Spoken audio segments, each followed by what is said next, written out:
हमने टोहाना की हिस्ट्री लिखी थी, हाँ जी, तो उसमें हमसे एक चूक हो गई। हाँ जी, चूक क्या हो गई जिसको हम स्वीकार भी करते हैं। बिल्कुल। हुआ क्या कि आपके फादर साहब हनुमान जी बिश्नोई का नाम उसमें एमएलए वाली लिस्ट में नहीं आया नहीं कि है, वो बिल्कुल। विधायक थे। हाँ जी, तो उसके बाद मैंने देखा कि जितने भी लोग कॉपी कर रहे हैं सारे के सारे वहां से कॉपी कर रहे हैं। वो हमारी 2013 में पुस्तक आई थी, उसके बाद वो नाम ही नहीं लिखा गया। आपकी जो बुक थी उसके अंदर बिल्कुल साफ तौर पे लिखा हुआ था फादर साहब के बारे में। पहले यहाँ गलतियाँ ये हमारी भी गलतियाँ हुई है, भाई हम उनको शो नहीं कर पाए इसके अंदर। स्वर्गीय चौधरी भजनलाल जी हमारे ताऊ, वो मेरे फादर साहब को टोहाना लेके आए सन 78 के अंदर। तो उन्होंने अपने यहाँ पे लाके 1980 में हमारे को सबसे पहले ऐसे टैक्सी की एजेंसी दिलवाई। वीडियो उस टाइम के जब वो कहीं उद्घाटन करने जाते थे तो वो वीडियोस पड़ी हैं, तो उनको देख के तो हमें भी ये लगता है कि हम काफ़ी पीछे रह गए कि हमारे फादर साहब का आगे लोगों को या जो नई जागरूक पीढ़ी है इसको बताना चाहिए था। आप उनकी विरासत आगे नहीं लेके जा पाए उतनी जितनी की वो एक्चुअली इसके भी एक मजबूरियाँ थी, क्योंकि मैं पहले बाहर रहता था, टोहाना नहीं रहता था। मेरे जब फादर साहब एक्सपायर हुए तो फैमिली के अंदर काफ़ी चाचा वगैरह उन्होंने संभाला। फिर 95 में बड़ा ब्रदर आया कृष्ण बिश्नोई, उसने संभाला। सब भगवान ने फिर भी नामंजूर करते हुए 2000 में उनका एक्सीडेंट हुआ, उनसे उनकी डेथ हो गई।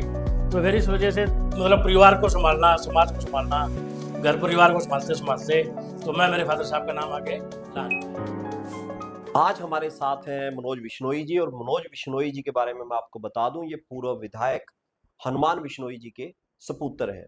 और आज ये हमारे रिफ्लेक्ट हाउस आए, शब्द मंच पर आए, और आज हम इनसे बातचीत करेंगे क्योंकि इस तरह की बातचीत शायद इनसे पहले कभी नहीं हुई होगी। बिल्कुल। इनसे बातचीत करेंगे इनके अब तक के जीवन काल के बारे में, इनके पिताजी की यादों के बारे में और उनकी सोच के बारे में कि ये भविष्य को लेकर क्या करना चाहते हैं। तो सबसे पहले तो जी मनोज जी, आपका बहुत बहुत स्वागत है, बहुत बहुत धन्यवाद आप आपका यहाँ भी आए। बहुत बहुत धन्यवाद जी, आपने मुझे यहाँ बुलाया। और मैं भी आपके सभी शब्द मंच के सभी फॉलोअर्स को मैं अपनी तरफ से हाथ जोड़ के नमस्कार बोलता हूँ। अच्छा जी, मैं असल में आपसे काफी समय से मिलना चाह रहे थे हम लोग। हाँ जी, हमने टोहाना की हिस्ट्री लिखी थी, हाँ जी, तो उसमें हमसे एक चूक हो गई। हाँ जी, चूक क्या हो गई जिसको हम स्वीकार भी करते हैं। बिल्कुल। हुआ क्या कि आपके फादर साहब हनुमान जी बिश्नोई का नाम उसमें एमएलए वाली लिस्ट में नहीं आया नहीं कि है, वो बिल्कुल। विधायक थे। हाँ जी, तो उसके बाद मैंने देखा कि जितने भी लोग कॉपी कर रहे हैं सारे के सारे वहां से कॉपी कर रहे हैं। वो हमारी 2013 में पुस्तक आई थी, उसके बाद वो नाम ही नहीं लिखा गया। बिल्कुल, तो अब की बार जब हमें टोहानवी निकाली तो मैंने आपसे संपर्क किया बार बार उसी बिल्कुल, लिए। बिल्कुल, हाँ, किया था।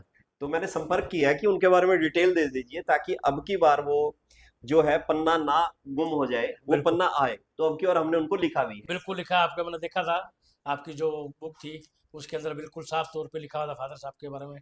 पहले यहाँ गलतियाँ ये हमारी भी गलतियाँ हुई है, भाई हम उनको शो नहीं कर पाए इसके अंदर।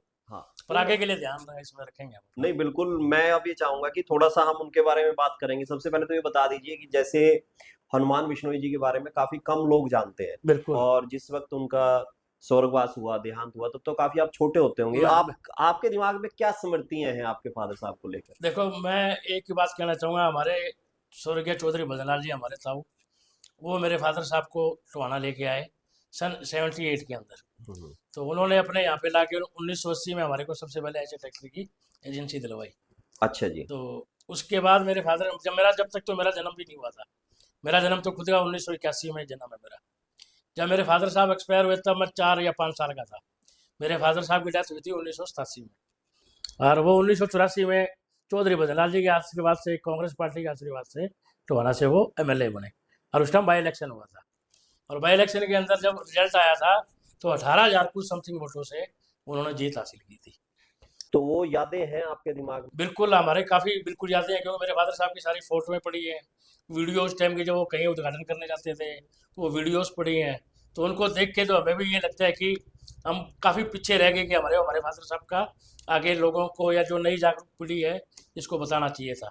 आप उनकी विरासत आगे नहीं लेके जा पाए उतनी जितनी की वो इस तरह एक्चुअली की। इसके भी एक मजबूरियाँ थी, क्योंकि मैं पहले बाहर रहता था, टोहाना नहीं रहता था। हम्म, मेरे जब फादर साहब एक्सपायर हुए तो फैमिली के अंदर काफ़ी चाचा वगैरह उन्होंने संभाला। हम्म, फिर 95 में बड़ा ब्रदर आया कृष्ण बिश्नोई, उसने संभाला। सब भगवान ने फिर भी नामंजूर करते हुए 2000 में उनका एक्सीडेंट हुआ, ओहो। उनसे उनकी डेथ हो गई। तो फिर इस वजह से मतलब परिवार को संभालना, समाज को संभालना, घर परिवार को संभालते संभालते तो मैं मेरे फादर साहब का नाम आगे ला नहीं पाया। तो भजनलाल जी के आपके ताए जी लगते? हाँ, भजनलाल जी मेरे ताऊ लगते हैं। मेरे फादर साहब और चौधरी भजनलाल सगे मामा बुआ के भाई हैं। अच्छा, सगे हाँ, हैं। सगे मामा बुआ के भाई हैं। तो एक समय तक तो जैसे भजनलाल जी पूरे हरियाणा के अंदर राजनीति में काफी शिखर पर रहे। बिल्कुल। तो उस दौरान जब वो शिखर पर थे तब तो आप भी किशोर अवस्था में तो थे ही। नहीं, नहीं, नहीं, मैं किशोरावस्था में नहीं था। जब चौधरी भजनलाल जी 91 में सीएम बने, हाँ जी, तब मैं 11-12 साल का था। ठीक है। और मेरी सारी स्कूलिंग जो है मेरी बोर्डिंग रही है।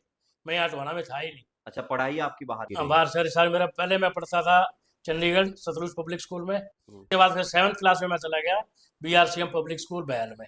ठीक। 10th तक मैं वहाँ रहा हुँ। और तब तक हमारी 96 में गवर्नमेंट जा चुकी थी। अच्छा, आपका परिवार राजनीतिक, आपके ताया जी राजनीतिक पूरे के पूरे, आपके जो ब्रदर हो गए कुलदीप जी वो हाँ, पूरे राजनीतिक, बिल्कुल। और आप राजनीतिक के अलावा सिर्फ सामाजिक सामाजिक, ये कैसे हो पाया? बस एक्चुअल में परिवार में मैं अकेला था।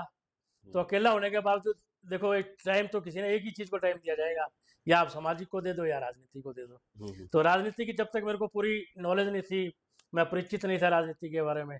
तो अब जैसे कुलदीप जी के साथ मैं रह रहा हूँ, उनके साथ रह के मैंने राजनीति के बारे में देखा है, सीखा है, उन्हीं से सीखा है जो कुछ सीखा है।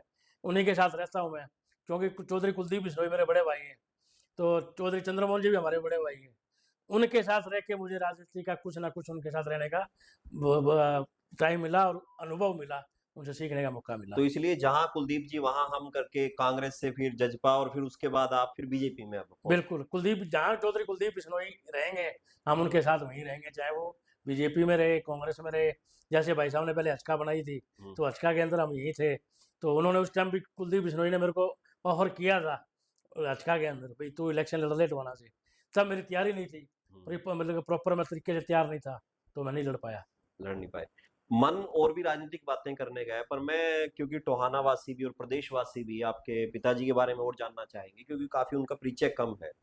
तो हनुमान जी के बारे में आपके परिवार के लोग बात करते होंगे भी, किस तरह से वो काम करते थे? जब आके यहाँ बसे तो काफ़ी लोगों से जानकारी भी नहीं होगी। किस तरह के काम उन्होंने करने शुरू किए हैं? देखो मैं तो जब छोटा था मैंने तो उनको अपने आँखों से अच्छी तरह देखा नहीं। जैसे हमारे टोहाना शहर के पारिवारिक लोग हमें बताते हैं कि मेरे फादर साहब ने जब एक बार जिसका काम हाँ कर ली, तो उसको दोबारा आने का मौका नहीं मिला, उसका काम करके दिया। या तो मेरे फादर साहब ने किसी के लिए हानि की, हाँ की तो कभी मतलब ना उसका जवाब ना में नहीं हुआ तो पहले। तो ये फादर साहब के पद चिन्हों पे मनोज बिश्नोई इतना चल रहे हैं। बिल्कुल अभी तो देखो, अभी तक तो मुझे मौका मिला नहीं है। हाँ जी। जब मेरे को मेरे पारिवारिक लोग टोहाना के लोग मुझे मौका देंगे, या हाईकमान मौका देगा, या परमात्मा आशीर्वाद देगा, जब हम कुछ ना कुछ तो पब्लिक के लिए टोहाना लोगों के लिए करके दिखाएंगे। मैं मेरे फादर साहब का मुकाबला तो नहीं कर पाऊंगा, पर हाँ उनके पद चिन्हों पे चलता हुआ कुछ ना कुछ तो करके दिखाऊंगा। तो अभी आप पिताजी की याद में कुछ कार्यक्रम करते हैं? बिल्कुल मैं मेरे फादर साहब की वो बरसी आती है 16 फरवरी को। हुँ, हर 16 फरवरी को बिश्नोई मंदिर में उनकी समाधि पे श्रद्धांजलि दी जाती है। पर अभी तक मैंने उनकी याद में कोई इतना बड़ा कार्य तो नहीं किया, पर अब आगे सोच रहा हूँ कि उनके याद के अंदर टोहाना के जो नई पीढ़ी है हमारी, उनको बताऊँ भी क्या करना चाहिए। जैसे पर्यावरण को लेके है, नशा मुक्ति को लेके है, भी लोगों को बच्चों को जो नए बच्चों को जागरूक करूँ भी मेरे फादर साहब ने उस टाइम क्या क्या काम किए थे। उनकी लिस्ट मेरे पास पड़ी है भी उन्होंने टोहाना हल्के में कहाँ क्या उद्घाटन किया। बिजली बोर्ड के हैं, आपके ये पंचायत भवन है, स्कूल है, इनका काफ़ी टोहाना हल्के के मेरे फादर साहब ने काफ़ी विकास किए हैं चौधरी भजनलाल जी के आशीर्वाद से। तो अभी जैसे आपने पर्यावरण की बात की, आज के वक़्त में पर्यावरण के ऊपर काफ़ी चर्चा होती है कि जो वातावरण के अंदर जो प्रदूषण है वो ज़्यादा होता जा रहा है। हाँ जी, तो और इसके अलावा समय-समय पे जो आंदोलन भी होते हैं पर्यावरण के लिए, तो बिल्कुल। आप उनसे जुड़े रहते हैं? बिल्कुल, मैं देखो आपको एक बात बताता हूँ, हमारे जो गुरु जम्बेश्वर भगवान जी ने हुँ, आज से 550 साल पहले ही भाई लोगों को ये कहा था कि पर्यावरण बचाओ, पेड़ बचाओ। और वो देखो 550 साल पहले से लेके अब जब से पीछे कोविड आया, तब लोगों को ये जो पता लगा कि पेड़ लगाना बहुत ज़रूरी है। उस टाइम जब कोविड आया तो काफ़ी लोग पीपल के पेड़ के नीचे जाके साँस लेने लग गए थे। साँस लेने में इतनी दिक्कत होती थी। पीपल अपना ऑक्सीजन छोड़ता है। तो अब भी लोग काफ़ी मतलब उस चीज़ को देखते हुए हम तो पर्यावरण के साथ जुड़े हुए हैं ही। हमारे पीछे बीकानेर के अंदर महापड़ा हुआ था, खेजड़ी बचाओ आंदोलन। खेजड़ी बचाने के लिए हुआ हाँ, था, ठीक तो वो है। देखो खेजड़ी बचाने के लिए जब हमारे बिश्नोई समाज के लोग इतना बड़ा महापड़ाव कर सकते हैं, आंदोलन करते हैं, तो पर्यावरण के लिए तो हमें काम करना ही पड़ेगा।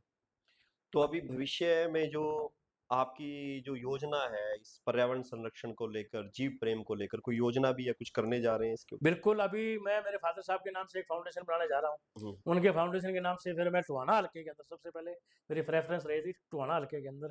जैसे स्कूल है, शमशान घाट है, या कोई जैसे कोई खाली चीज़ पड़ी हाईवे है, वहाँ पे पेड़-पौधे लगाएँ, अपने साथ लोगों को जोड़ूँ फाउंडेशन के साथ, और पेड़ पौधे पर्यावरण के लिए उनको जागरूक करूँ। और दूसरा वन्य जीव प्रेमी तो मैं खुद भी हूँ। मेरे घर में मैंने खुद कुत्ते अपने रखे हुए हैं। मेरे पास 3 डॉग हैं और बाकी गाय भैंसे तो हमारे घर में है ही है। है ही है। वन्य प्रेमी भी हैं, जीव प्रेमी भी हैं और अपने पारिवारिक लोगों के साथ मिलने वाले भी हैं। मिलने वाले भी हैं। तो अभी आप की इच्छा ये है कि आप अपने पिताजी के कामों को और आगे बढ़ाएं। बिल्कुल, बिल्कुल। मेरी यही एक इच्छा है कि मैं मेरे फ़ादर साहब का जितना भी नाम रोशन हो सके उतना नाम रोशन करूँ। अभी कुलदीप बिश्नोई जी से आपको कितना सहयोग मिलता है? बहुत ज़्यादा सहयोग मिलता है। मेरे ऊपर तो कुलदीप वे बिश्नोई वे जी का आशीर्वाद है। वे कई बार कहते हैं कि बुआ और मामा के लड़के थे, अलग-अलग हो गए, नहीं, उसका नहीं, कुछ नहीं, नहीं नहीं, हुआ। अभी तक ऐसा नहीं हुआ। हुँ, देखो टच वुड कह रहा हूँ, चौधरी कुलदीप बिश्नोई का जो आशीर्वाद मेरे ऊपर है, हुँ, हालाँकि तीसरी पीढ़ी आ गई है हमारी, हुँ। तो भी उनका लगाव, उनका हाथ मेरे ऊपर अभी तक भगवान की तरह उनका आशीर्वाद मेरे ऊपर है। अच्छा, एक सवाल और पूछूँगा कि ये जैसे बिश्नोई समाज है, उनका तो आपको सहयोग मिला है। हाँ जी, क्या इसके अलावा जो और परिवार है टोहाना के, देखो सब तरह के जाति धर्म के लोग हैं, बिल्कुल। तो क्या उनसे भी आपका कोई संपर्क रहता है है? जी। या ऐसा है कि सिर्फ बिश्नोई समाज नहीं, के नहीं, अंदर नहीं, ही है? नहीं, नहीं, ऐसा कुछ नहीं है, बिश्नोई समाज का कुछ नहीं। बिल्कुल 36 बिरादरी के जो जितना हमारे भाईचारा है, हाँ। सभी के साथ मेरा आना-जाना, परिवार में उठना-बैठना, सुख-दुख में शामिल होना, मेरा बिल्कुल 36 बिरादरी लोगों के साथ मेरा आना-जाना है। तो आज के वक़्त में सोसाइटी को क्या मैसेज देना चाहेंगे? क्योंकि कुछ राजनीतिक बातें हैं, वो मैं चाहूँगा कि फिर आप आएँ और फिर मैं बिल्कुल, उनके बिल्कुल। ऊपर मैं बातचीत देखो करूँ। आज की सोसाइटी में सिर्फ़ 3 बातें कहना चाहूँगा हुँ, कि हमारी 36 बिरादरी के जो लोग हैं, आपस में भाईचारा बना के रखें, किसी चीज़ को लेके मनमुटाव ना करें। पहली बात जात-पात का कोई नारा ना दें। हुँ, हुँ। दूसरी बात, मैं जो आजकल की जो हमारी नई जो पीढ़ी है, उनको मैं कहना चाहूँगा नशे से दूर दूर रहे, रहे, खेल-कूद के अंदर अपना सहयोग करें और पढ़ाई के ऊपर अपना सबसे ज़्यादा ध्यान दें। ध्यान मनोज बिश्नोई जी हैं, आज हमारी इनसे एक पहली बातचीत हुई, रिफ्लेक्ट हाउस में आए हैं और उसके ऊपर बातचीत हुई कि किस तरह से इनके जो पिताजी थे, वो राजनीति में रहे, क्या-क्या काम उन्होंने किए और आगे उनके सपनों को आगे लेके जाने के बारे में क्या सोच रहे हैं। मगर इसी के साथ ये भी बातचीत हुई कि ये किस तरह से भविष्य सोच रहे हैं। इन्होंने थोड़ा-सा उस तरह से जवाब दिया और अगली बार हम उनसे थोड़े से और सवाल करेंगे आपसे जब अगली बार मिलेंगे। पर खैर अब की बार आए और पर्यावरण संरक्षण पे सभी को काम करना चाहिए। आप इसके ऊपर काम कर रहे हैं। आप बहुत बधाई के पात्र हैं। धन्यवाद, बहुत-बहुत बहुत-बहुत शुभकामनाएँ, बहुत-बहुत धन्यवाद। धन्यवाद। Thank you sir.